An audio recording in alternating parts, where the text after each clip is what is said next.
একটা জায়গার মধ্যে সফর করতে গেলেন, সফর করতে গেছে গো, আপনারা আওয়াজ করে বলেন আল্লাহ পাক তারে বেশি ভালোবাসে, আমার আল্লাহ তারে বেশি। কথা বলেন না সবাই, ঠিক না ঠিক? যেরকম ভাবে আল্লাহ রাব্বুল আলামিন আইয়ুব নবীকে পরীক্ষা করেছে, আইয়ুব নবীর সারাটা শরীরের মধ্যে কিরার খাবার হয়ে গেছে। আইয়ুব নবী একটা ডাক দিয়া কই আল্লাহ গো, ও আমার আল্লাহ, ও আমার আল্লাহ, তুমি আমার সারাটা শরীর কিরার খাবার বানায় ফেলছো। ও আল্লাহ, তোমার দরবারে কাঁদতেছি। আল্লাহ ডাক দেয় কই ও আইয়ুব রে, তুমি আমি আল্লাহর দরবারে কেন কাঁদতেছো?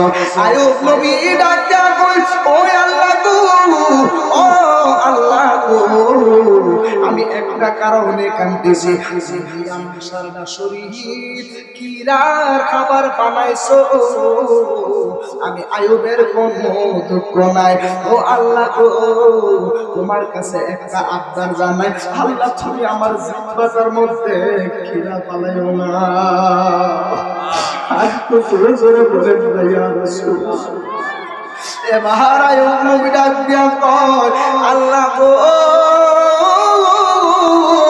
তুমি আমার জিহ্বার মধ্যে কিরা পালাইও না, কেননা এই জিহ্বার মধ্যে যদি তুমি কিরা পালাও গো, তোমার নামটা আমি এত মধুর ভাবে নিতে পারবো না।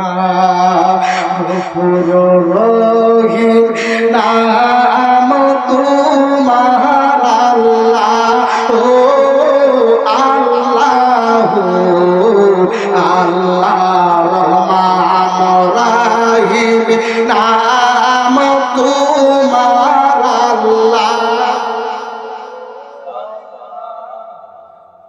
আল্লাহ রহমান রাহিম নাম তোমার আল্লাহ, ও আল্লাহ। চিৎকারে মেরে মোহাব্বতে বলেন না সুবহানাল্লাহ।